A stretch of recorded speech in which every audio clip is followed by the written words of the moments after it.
quem é que São Paulo escreveu tantas cartas? Este é o 11º episódio de As Histórias da Bíblia, o podcast da Rádio Observador em que deciframos o livro mais impresso e distribuído da história da humanidade, mas não necessariamente o mais lido. Eu sou o João Francisco Gomes, sou jornalista e escrevo sobre religião no Observador. Eu sou o Francisco Martins, padre jesuíta e professor do Instituto Bíblico de Roma. Eu sou o João Basto, padre e colunista do Observador. E todas as semanas, com a ajuda destes dois especialistas, vamos olhar para uma parte da Bíblia e percorrer este livro do início até ao fim. Na semana passada estivemos a falar sobre o acontecimento mais inacreditável de toda a história bíblica, a ressurreição de Jesus. Esta semana vamos falar de outra das figuras principais do Novo Testamento, São Paulo. Metade do Novo Testamento leva o nome dele, são as famosas Cartas de São Paulo, que compõem o maior bloco do Novo Testamento, e são também os primeiros escritos daquilo a que poderíamos, talvez, chamar as raízes da Igreja Cristã. Mas quem era este homem? E porquê que decidiu escrever tantas cartas? Estas são as histórias da Bíblia. Olá a todos, nós temos estado de volta do Novo Testamento, já olhámos com bastante detalhe para os primeiros 4 livros, que são os 4 evangelhos que nos contam a história de Jesus. Vamos agora olhar para um grande conjunto de livros que vem a seguir. São as 13 cartas atribuídas a São Paulo. Já vamos ver se foram mesmo todas escritas por ele ou não. Mas antes disso, penso que vale a pena tentarmos conhecer melhor este homem. Para isso temos de olhar para um livro muito especial, único, que aparece ali entre os evangelhos e as cartas de São Paulo, que é o livro dos Atos dos Apóstolos. Nós já falámos noutro episódio acerca disto, quando introduzimos o Novo Testamento. Trata-se de um livro muito particular, acredita-se que foi escrito por São Lucas, funciona como uma espécie de segunda parte desta mesma obra, do Evangelho de Lucas, e conta a história dos apóstolos depois da morte e ressurreição de Jesus. Acaba por nos dar ali uma ideia de como era a vida no início das primeiras comunidades cristãs. Também já falámos sobre se já lhes podíamos ou não chamar cristãos. E é precisamente neste livro que encontramos parte da história desta personagem. Primeiro chamava-se Saulo, depois parece que mudou de nome e passou a chamar-se Paulo. João Basto, consegues ajudar-nos a perceber um bocadinho melhor quem é que era este homem, este Saulo que mudou de nome para se chamar Paulo? São Paulo é uma das figuras mais fascinantes da história da Bíblia, é das figuras que mais, talvez, estejam nas nossas cabeças mesmo de maneira inconsciente, e é, para os padres da minha geração e para as pessoas que estudaram teologia na minha geração, um dos grandes demónios que nós temos, porque a cadeira mais difícil do curso de teologia, tradicionalmente, naquela altura, não sei se ainda agora, era mesmo os escritos paulinos.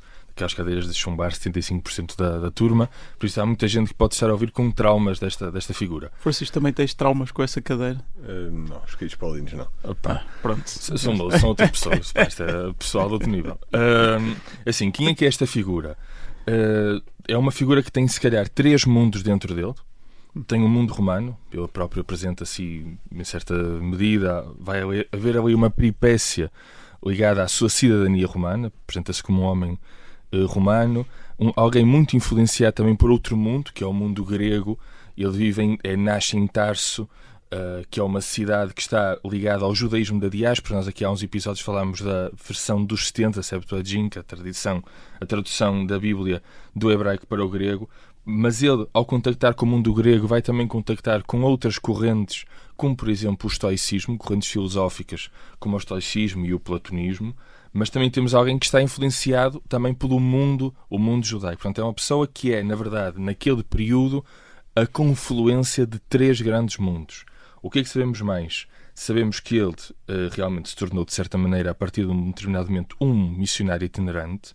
Sabemos que ele fundou pequenas comunidades, esteve muito ligado a pequenas comunidades urbanas no Mediterrâneo Ocidental, que viveu do trabalho manual. Há aqui uma certa altura a ideia de que ele trabalhou e fazia tendas, que não deixa de ser curioso que uma das pessoas intelectualmente mais influentes na história do Ocidente era um tendeiro, alguém que fazia, exatamente, que fazia tendas que hoje vamos comprar lojas como a Decathlon, e depois que ele viveu também sobre alguns conflitos recorrentes. A ideia de que a vida de São Paulo foi uma vida tranquila, mesmo depois de uma certa conversão ao cristianismo, se podemos utilizar este nome, também está um bocadinho longe da verdade. É uma pessoa que viveu sempre em alguma tensão e violência com as autoridades locais e até com as próprias comunidades cristãs daquele período nascente da Igreja. Mas tu estás a falar já de uma figura, quando falavas, por exemplo, das comunidades que fundou, dessa ideia de um missionário itinerante, estás a falar de uma figura já no contexto do cristianismo. Mas sabemos, porque, pelo que nos diz a Bíblia, concretamente dos Atos dos Apóstolos, que Paulo, antes Saulo, não é? Essa mudança de nome, era um forte perseguidor de cristãos. Eu acho que nós precisamos fazer aqui dois pontos. Primeiro, a questão do nome. Efetivamente existe esta transição, mas era comum no mundo romano, e nós sabemos, quem visita Roma, ou quem conhece um bocadinho da história de Roma, conhece isso, haver um duplo nome. Há um autor, que eu agora não me estou a recordar o nome, mas que salienta que é possível que o nome de Paulo fosse mesmo Saulo Paulo, ou Paulo Saulo. Tivesse os dois. Exatamente. Depois a dita conversão terá levado a optar por uma identidade antiga e por uma identidade nova que seria corporizada na ideia de nome. Agora, quando nós falamos de conversão, é um dos temas e é um dos termos que calhar mais discutidos quando nós começamos a falar da história de São Paulo. Porque realmente nós não temos aqui propriamente um cataclismo pessoal radical. Nós não temos aqui uma imagem. São Paulo não é Santo Agostinho, nesse sentido. São Paulo, nós não estamos diante até de alguém frustrado que se sentia colocado à margem de um certo processo de conversão como nós entendemos hoje. Vamos imaginar um jovem toxicodependente que de um momento para o outro encontra, se livra desse pesadelo que é a toxicodependência e passa a ser um homem novo. Por isso é que às vezes há muita cautela a chamar isto uma espécie de conversão, pela ideia que nós temos de conversão. É algo até mais próximo do que acontece com Jeremias e com Isaías do que propriamente com Santo Agostinho. Então, mas quem era Paulo antes dessa transformação? Nós sabemos que cá está, Paulo nasceu em Tarso, identifica-se várias vezes com isso, há essas referências até nos Atos dos Apóstolos.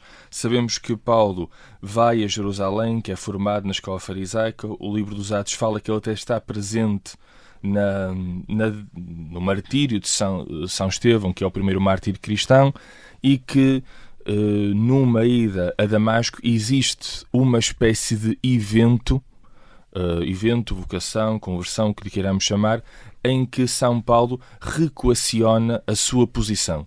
Mas é possível dizer que São Paulo não se converteu do judaísmo ao cristianismo, mas que São Paulo se radicalizou ou reconfigurou o seu entendimento do que era o judaísmo. Se nós queremos assim alguns dados a partir dessa data, sabemos que São Paulo, este evento terá acontecido entre 35 e 36, que São Paulo terá tido uma permanência em Damasco de 36 a 39, que de 51 a 52 surge a primeira carta aos Tessalonicenses, de 56 a 57 realiza a sua última viagem e que no final dos anos 50-60 irá a Roma, onde será depois martirizado. Então vamos falar um pouco sobre como foi a vida de São Paulo, Francisco Martins.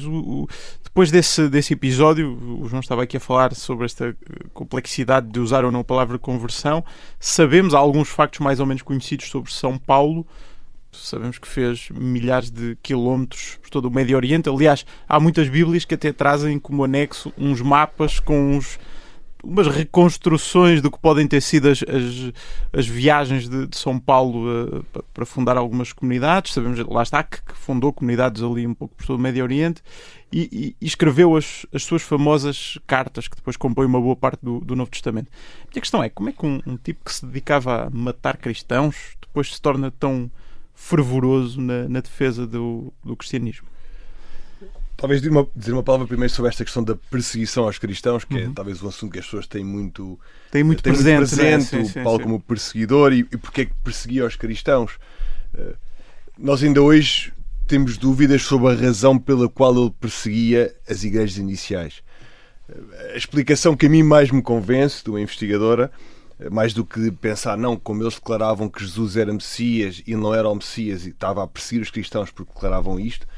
Se os judeus do tempo de Jesus, do tempo de Paulo, perseguissem os grupos que diziam que determinada figura era um Messias, não faziam outra coisa senão perseguir grupos. Pois.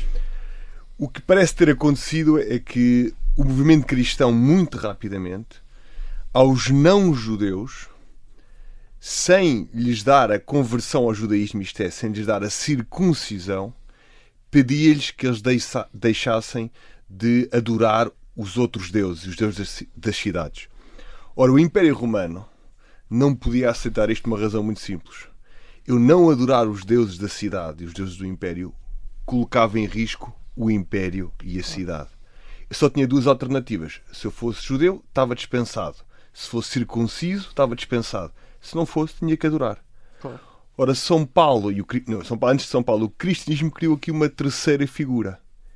Os não-judeus que não adoram os deuses pagãos. E esta terceira figura criava problemas na sociedade. E provavelmente São Paulo, com este risco de que as autoridades romanas pensassem que eles eram judeus, embora não fossem circuncisos, e adiante das sinagogas denunciar este movimento como não judeu. Mas o que é que ele ganhava com isso? Qual é que era o interesse pessoal dele? Não era pessoal, era a estabilidade das comunidades judaicas. Porque o Império Romano podia dizer, então, mas isto afinal vale tudo. E podia isso criar uma situação de perseguição aos judeus. Para os próprios judeus. Para os próprios judeus. Esta é a explicação que a mim mais me convence sobre o facto de Paulo ter perseguido os cristãos antes de se tornar ele próprio. Vamos aqui usar a palavra cristãos, antes de se tornar ele próprio. Na segunda parte já vamos falar um bocadinho melhor sobre essa... Convencido de que Jesus era o Messias, que é isso que significa. O João já disse um bocadinho isto, ele a seguir a este tempo, a esta experiência de reconhecer Jesus como Messias, passa um tempo na Arábia, 3 anos, é uma espécie de retiro.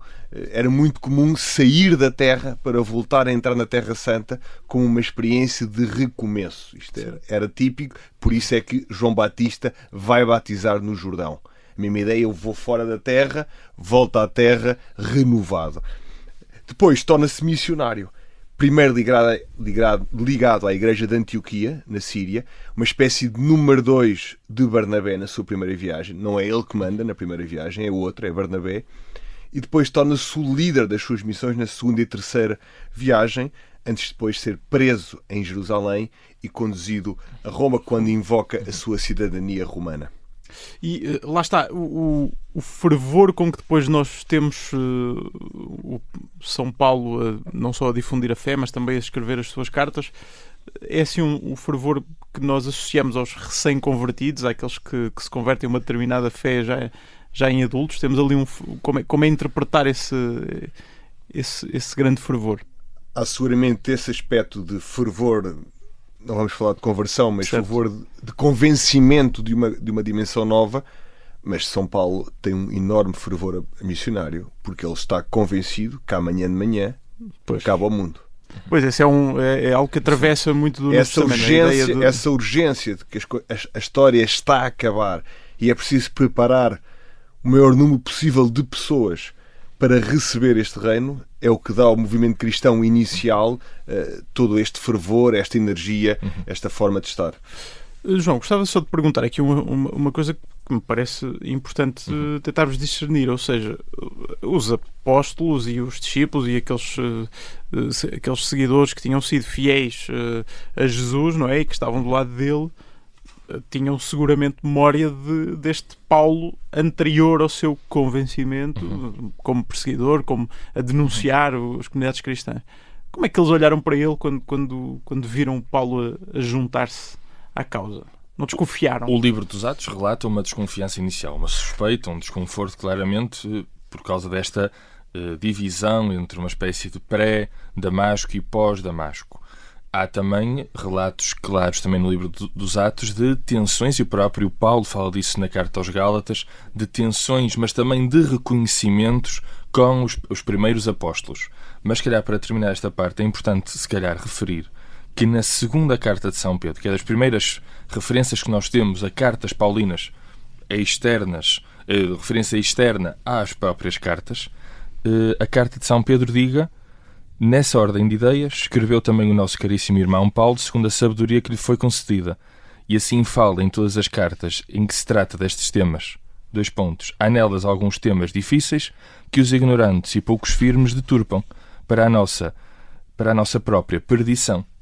Portanto, a ideia que se passa das cartas de Paulo é claramente umas cartas, tenham cuidado, que isto não é muito de fiar, é preciso ter cuidado que não sabemos bem como interpretar isto, aquilo e aquilo outro. Portanto, quando nós estamos aqui a falar da recepção de São Paulo, é uma recepção muito múltipla e que está longe de ser uma espécie de aclamação popular ao início.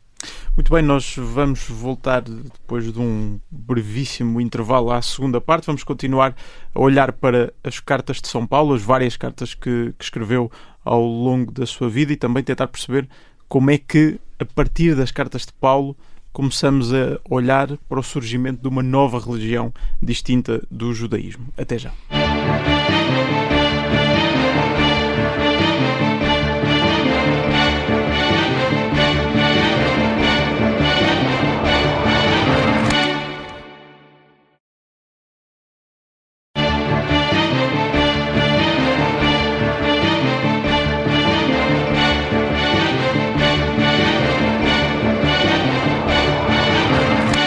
Segunda parte de As Histórias da Bíblia, com os padres João Basto e Francisco Martins, e esta semana estamos a conversar sobre São Paulo e as famosas cartas que escreveu. Francisco, vamos lá então tentar perceber que textos são estes. Sabemos que aparecem 13 cartas no Novo Testamento associadas ao nome de Paulo. Pergunto, porquê é que foram escritas? Quando é que foram escritas? A quem é que foram escritas? Sabemos que algumas estão dirigidas a pessoas, outras estão dirigidas, por exemplo, a comunidades. Qual é que é o contexto destes textos? Já dissemos isto aqui em episódios anteriores, sobretudo quando apresentámos o Novo Testamento em geral. Estes escritos foram escritos sobretudo a comunidades concretas. A maior parte dessas comunidades foram fundadas por Paulo, pequenas comunidades do movimento cristão nos seus inícios, na Ásia Menor, hoje em dia Turquia, e na Grécia. A exceção é a carta aos Romanos. A última carta de Paulo, a carta aos Romanos, é uma comunidade que ele não fundou, mas que espera visitar. Portanto, está a caminho de Roma, ou espera visitar Roma em breve, e, portanto, escreve esta carta. Mas outras são aos Gálatas, aos Tessalonicenses, aos Coríntios, à comunidade de Éfeso, etc. São, sobretudo, também escritos que procuram responder a questões concretas. Já dissemos isto aqui também. Obviamente, Paulo faz aqui uma dupla coisa. Diz, por um lado, eu recebi isto que vos transmito, e, portanto, algumas das coisas que Paulo diz àquelas comunidades são hinos, são fórmulas, são tradições que ele recebeu e que ele transmite por escrito. E, por outro lado, são cartas onde Paulo tenta resolver problemas concretos. A questão da ressurreição para aqueles que já tinham morrido antes do regresso de Jesus em glória. A questão da liberdade na carta aos Coríntios. O que é que significa ser livre em Cristo? O que é que não significa ser livre em Cristo? E estas cartas também acabam por formular o essencial do pensamento de Paulo, mas de uma forma pouco sistemática. Isto que dizia, fechámos a primeira parte, o João, esta citação da segunda carta de Pedro, onde ele diz, atenção, que estas cartas induzem em erro alguns que não estão preparados. Obviamente isto já significa que estas cartas, logo desde o início, porque não são sistemáticas, acabaram por gerar um movimento de recepção que nem sempre era reconhecido pelas outras comunidades. Mas só para contextualizar, e vamos recuar só um bocadinho, estavas a dizer que várias destas cartas, a maioria destas cartas, são dirigidas a comunidades cristãs, estou a supor que ainda muito pequeninas, muito incipientes, fundadas por ele. Como é que foi esse processo de fundação de comunidades? Ele chegava a um lugar, anunciava o Evangelho e conseguia convencer 3 ou 4 pessoas a aderirem ali ao movimento. Ainda era um movimento dentro do judaísmo, não é? Portanto, esse aspecto é importante. Havia já bispos, havia... Como é que era essa... Quem é que mandava nessas comunidades? Acho que há interesse em perceber como é que era essa dinâmica, não é? A nossa reconstrução do fenómeno missionário do cristianismo nos seus princípios, os primeiros 30, 40 anos, dá-nos a entender que Paulo e outros missionários como Paulo, o que faziam muito provavelmente era dirigiam-se a uma cidade e iam à sinagoga, portanto, ao sítio onde a comunidade judaica se reunia, e ali anunciavam diante dos judeus e, sobretudo, de um grupo de pagãos que andavam ali à volta, os chamados prosélitos, que tinham interesse no judaísmo, ainda não se tinham convertido, não eram ainda circuncisos, anunciava diante destes a ideia de que Jesus era o Messias esperado. Talvez o facto mais Jesus de quem eles não tinham ouvido falar. Não tinham ouvido falar. Era o primeiro anúncio. Talvez o aspecto mais interessante e talvez até mais revolucionário e que muda um bocadinho a face do cristianismo é que naquelas sinagogas com judeus e não-judeus interessados no judaísmo, foram sobretudo os não-judeus interessados no judaísmo, que já conheciam um bocadinho a dinâmica judaica, que receberam esta mensagem de Paulo com muita força. E, portanto, Paulo provavelmente descobre no seu trabalho missionário que afinal ele é o apóstolo dos gentios. Dos gentios, exato. Ele diz, eram os que estavam fora, portanto, que não eram não-judeus.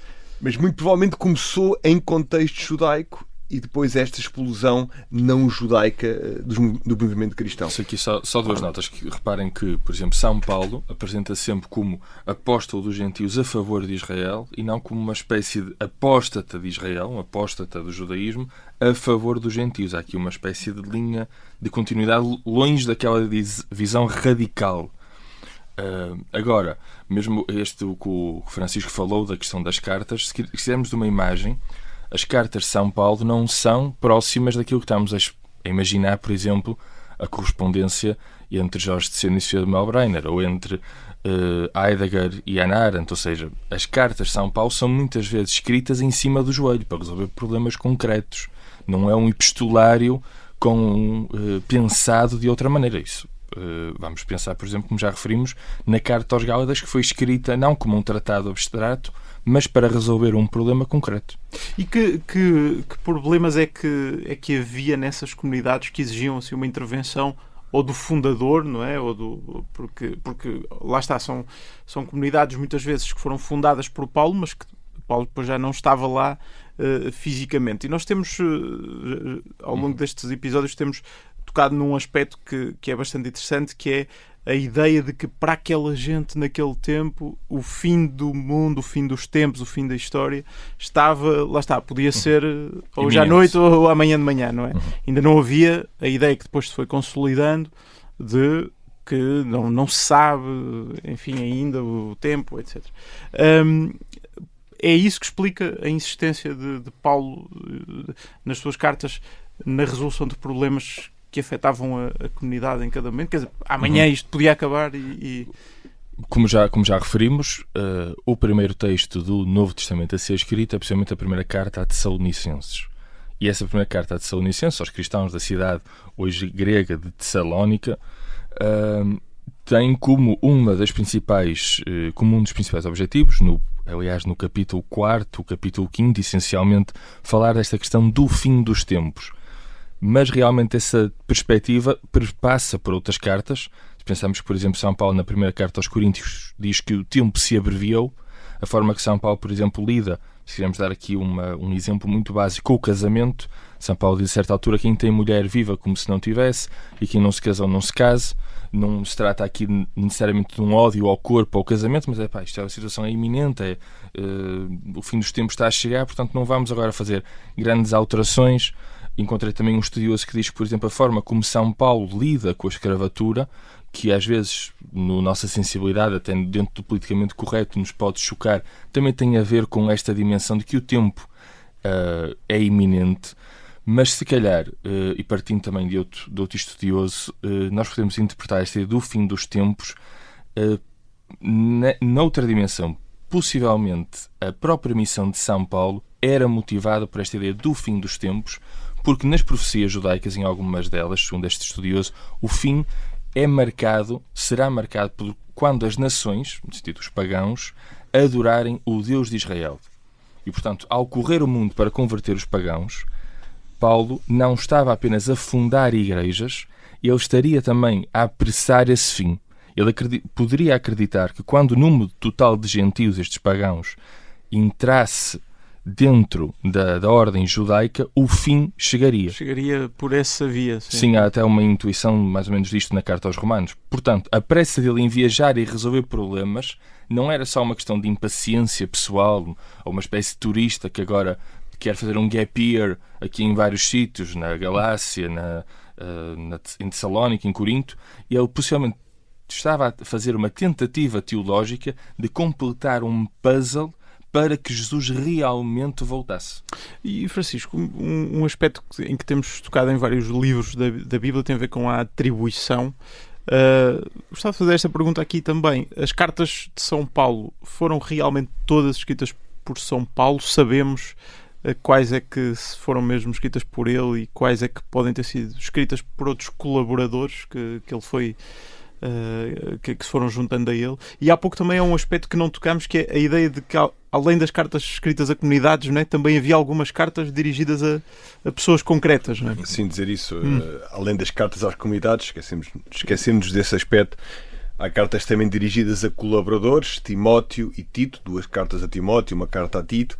E depois esta carta lindíssima, o João já aludiu a ela, esta carta lindíssima a Filémon. Filémon é um proprietário de um escravo que fugiu e que depois Paulo acabou por se encontrar com ele na prisão, nesse contexto da prisão, e o escravo converte-se e Paulo escreve a Filémon a pedir-lhe para perdoar o escravo, para não o matar, que teria esse direito, para perdoar o escravo e para o receber como se fosse Paulo e como se fosse um irmão. Filémon também já era movimento cristão. É verdade que se calhar podíamos esperar que Paulo fizesse uma apologia da abolição da escravatura, mas isso provavelmente é anacrónico. Claro. E não se poderia esperar neste período, mas ao menos este desejo de que Filémon receba este escravo e que o trate humanamente como irmão já é significativo. E é curioso que um texto tão pequeno como uma carta de uma pessoa a outra sobre um assunto da vida cotidiana, como é essa da carta a Filémon, depois venha a encontrar lugar no cânon das Escrituras, não é? Ao lado de livros como os Evangelhos ou depois livros como do Antigo Testamento, não é? Também mostra um bocadinho a variedade de estilos literários que encontramos na Bíblia.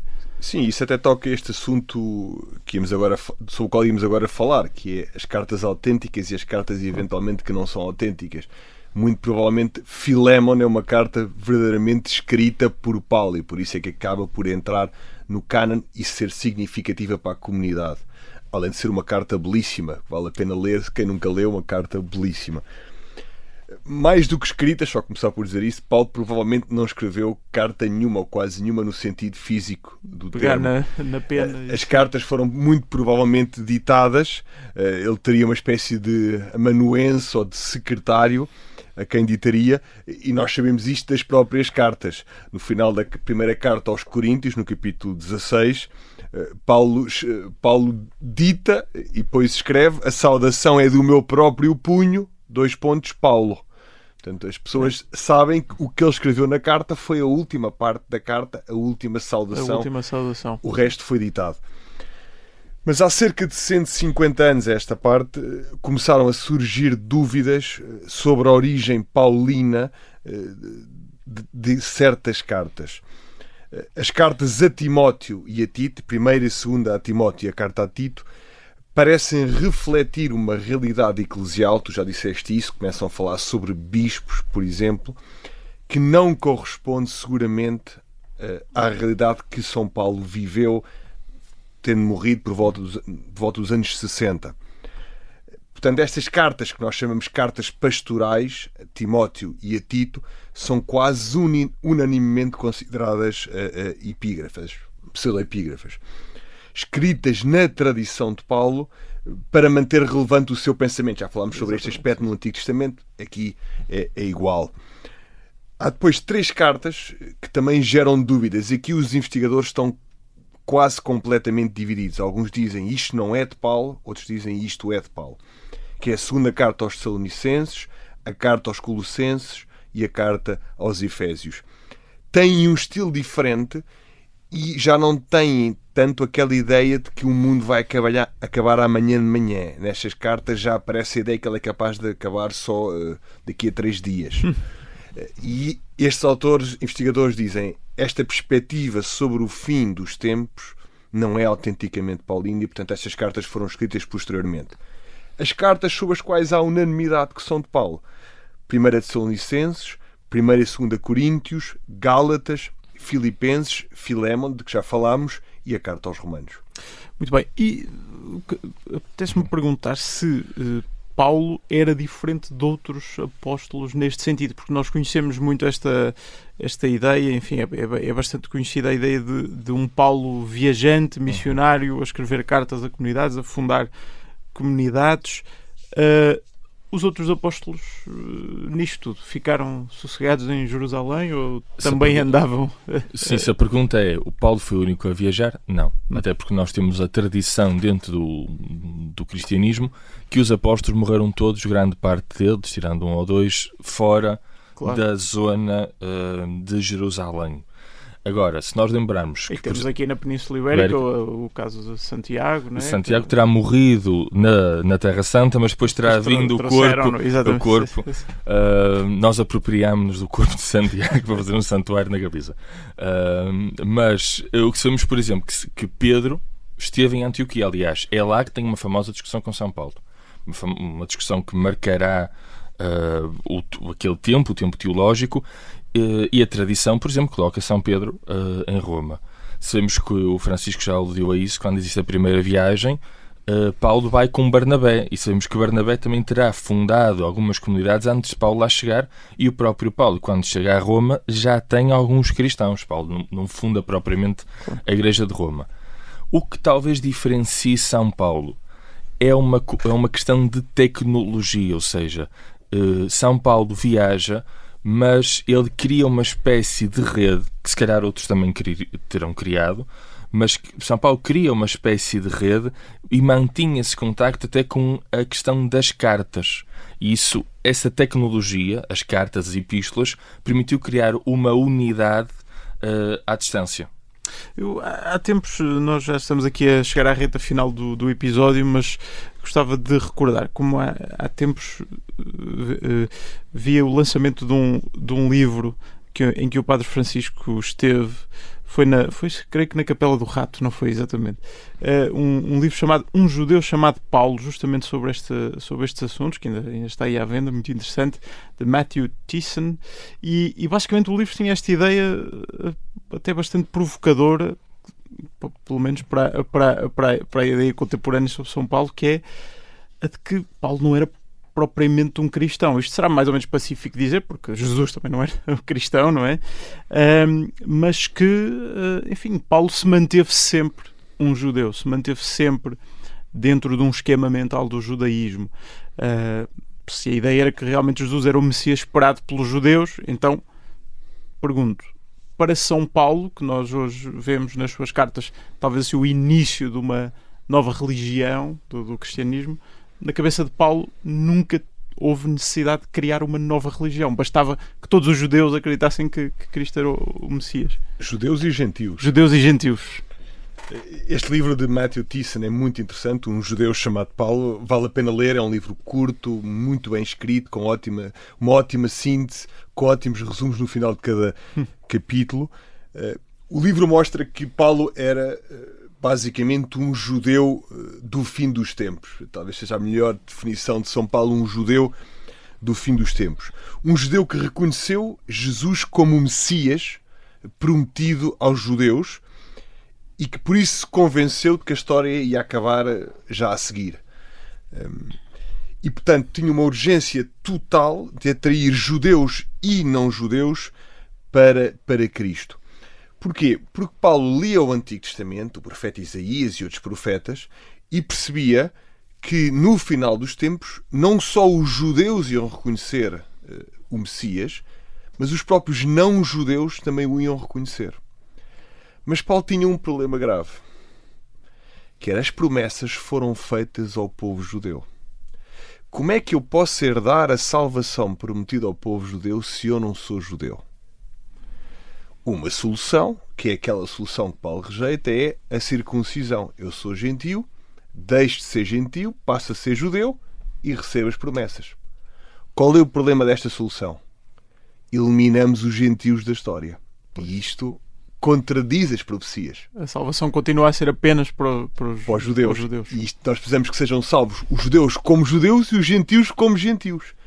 Ora, a solução de Paulo é precisamente o batismo.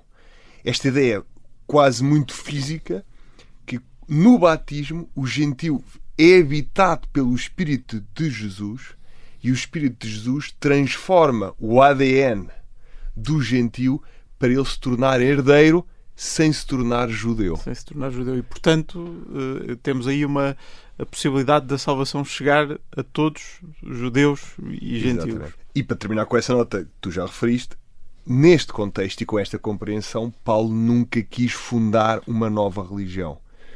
Quis consumar o judaísmo como experiência de um povo.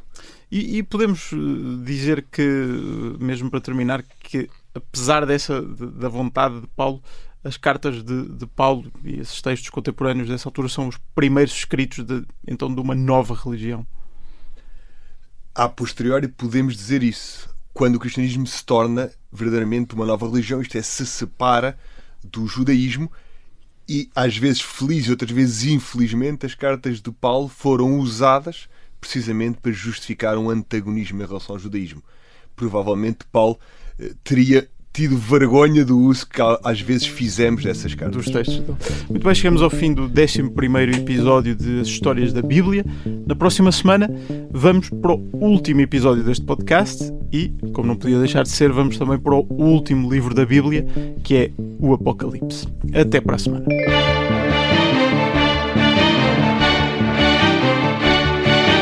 As Histórias da Bíblia é um podcast da Rádio Observador com Francisco Martins e João Basto. É apresentado por mim, João Francisco Gomes, e a música do genérico é de Tiago Afonso.